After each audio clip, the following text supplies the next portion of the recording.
Hey, we're reading Chapter 8 in Primitive Mythology by Joseph Campbell. Chapter 8 is called The Paleolithic Caves. And the first section is The Shamans of the Great Hunt.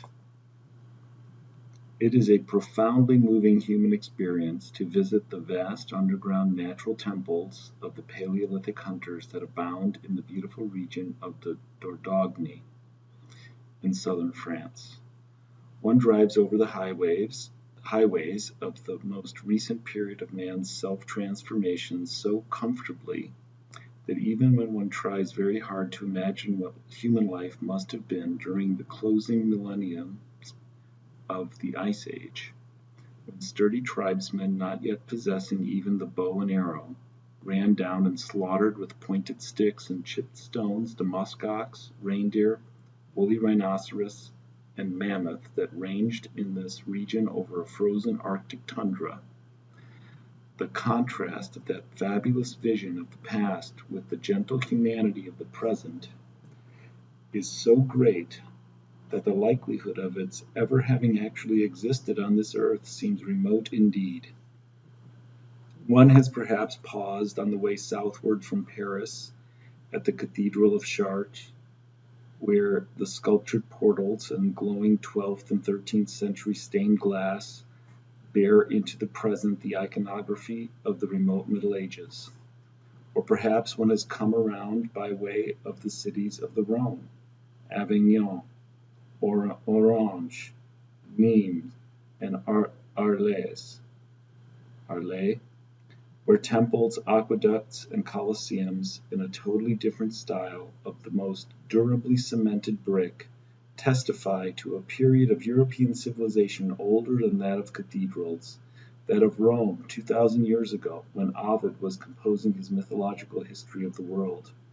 The Metamorphoses of Christ, a Roman subject, was born in Bethlehem, according to tradition, in a cave associated by the local pagans with the mythological birth of their annually sacrificed and resurrected deity, Adonis. One is not prepared in any way by such touristic, literary, and archaeological experiences of the comparatively recent past, however, for the great leap, the real leap backward that the mind and heart must take, and do take, in the sacred caverns of the Dordogne.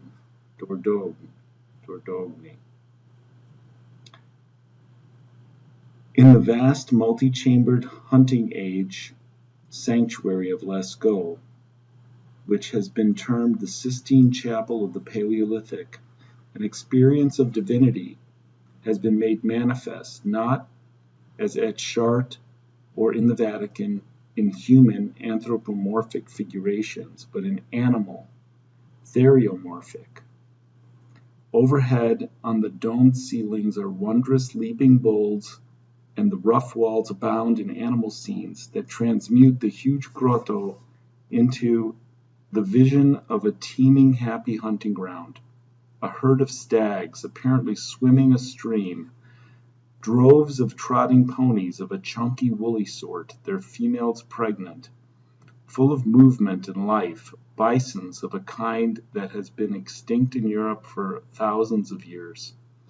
And among these magnificent herds there is one very curious, arresting figure, an animal form such as cannot have lived in the world even in the Paleolithic age.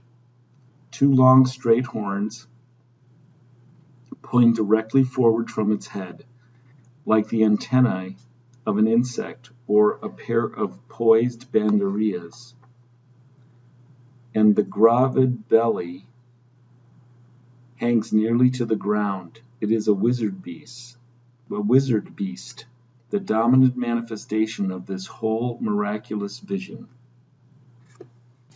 There's a picture of the wizard beast of Lascaux here. You can see it there. Its antennae pointing out of its head.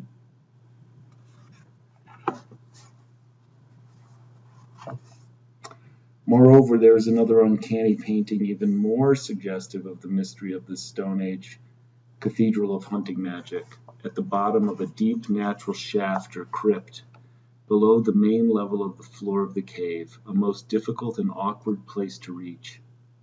Down there a large bison bull, eviscerated by a spear that has transfixed its anus and emerged through its sexual organ, stands before a prostrate man. The latter, the only crudely drawn figure and the only human figure in the cave, is wrapped in a shamanistic trance. He wears a bird mask, his phallus erect is pointing at the pierced bull, a throwing stick lies on the ground at his feet. Beside him stands a wand or staff, bearing on its tip the image of a bird. And then behind this prostrate shaman is a large rhinoceros apparently defecating as it walks away. Here's a picture of the bull, the shaman, the bird on the stick, and the defecating rhinoceros.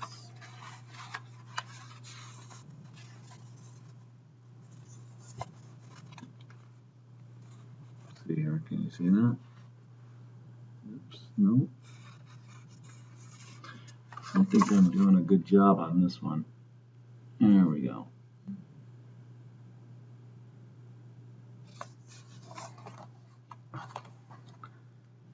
There has been a good deal of discussion of this painting among the scholars, and the usual suggestion is that it may represent the scene of a hunting accident. No less an authority than the Abbé Bruel himself has supported this opinion, suggesting that the rhino may have been the cause of the disaster. It seems to me certain, however, that in a cave where the pictures are magical and consequently were expected to bring to pass such situations as they represent, the scene of disaster would not have been placed in the crypt, the Holy of Holies. The man wears a bird mask and has bird-like instead of human hands. He is certainly a shaman, the bird costume and bird transformation being characteristic, as we have already seen, of the lore of shamanism to this day, throughout Siberia and North America. Furthermore, in our Polynesian story of Maui and the monster eel, we have learned something of the power of a magician's phallus, and there is still practiced in Australia a lethal phallic rite of magic known as the pointing bone, one variety of which has been described by Geza Rohim, who writes, "Black or hostile magic is predominantly phallic in Australia. If a man has been boned, his dream will show it first. His dream will show it. First he sees a crack, an opening in the ground, and then 2 or 3 men walking toward him within the opening. When they are near, they draw a bone out of their own body. It comes from the flesh between the scrotum and the rectum. The sorcerer, before he actually bones his victim, makes him fall asleep by strewing in the air some semen or excrement which he has taken from his own penis or rectum. The man who uses the bone holds it under his penis, as if a second penis were protruding from him." The Pindupi refer to black magic in general as irati, and a special type is described as kujur punganyi, bad make. Several men hold a string or pointing bone with both hands and bending down point backwards, passing the magical bone just beside the penis. The victim is asleep and the bone goes straight into his scrotum. Women also make evil magic, Dr. Rohim continues, through the agency of their imaginary penis. Luritja women cut their pubic hair and make thereof a long string. They take a kangaroo bone and draw blood from their vagina. The string becomes a snake which penetrates into the heart of their victims.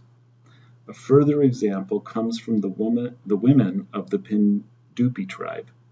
They cut the hair from their pubes and make a string. Then they send the string from one woman to another till it gets to the medicine woman. First she dances with the string, Tultujanani,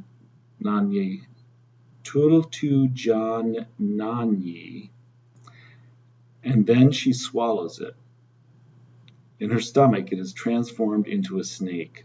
Then she vomits it and puts it into water. In the water the snake grows till it is Wanapu Puntu, big dragon.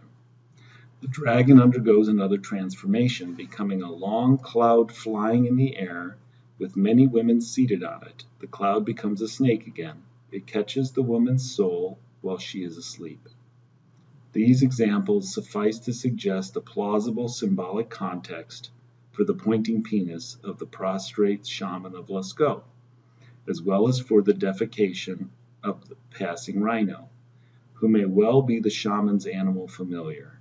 The position of the lance, furthermore, piercing the anus of the bull and emerging at the penis, spills the bowels from the area between, which is precisely the region affected by the pointing bone of the Australians. And finally, it should be noted that the curious horns of the weird wizard beast in the upper chamber of the great cave, among the wonderful animals of that happy hunting ground, are exactly the same in form as the pointing sticks, worn in the manner of horns by the performers in many of the Australian ceremonies of the men's dancing ground.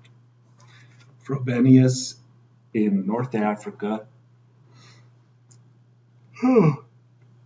years before the discovery of Lascaux in 1940, noted 3 late Paleolithic wall paintings that bear a comparison with that in the crypt of Lascaux.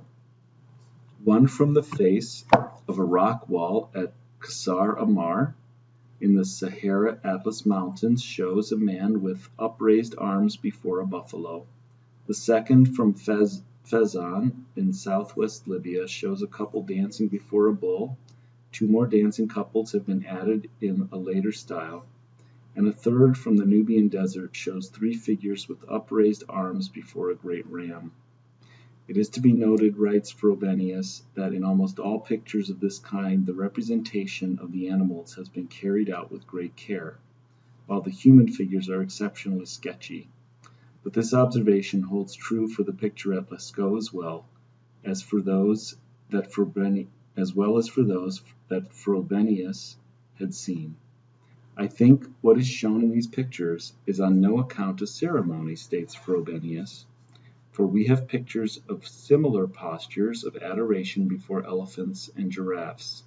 It is much more likely that, as in the Luebo pygmy rite, the rock pictures in general, what was undertaken was a consecration of the animal effected not through any real confrontation of man and beast, but by a depiction of a concept in the mind. Adding up the evidence of the pygmy rite, the Paleolithic North African pictures, the concepts of the willing victim, animal master, ritual of the returned blood, magic of the pointing bone, and signs of shaman power on the sketchily rendered human figure, we can surely say that we know in general what the function of the Lascaux picture must have been, and why, of all in the cave, this is the one in the Holy of Holies.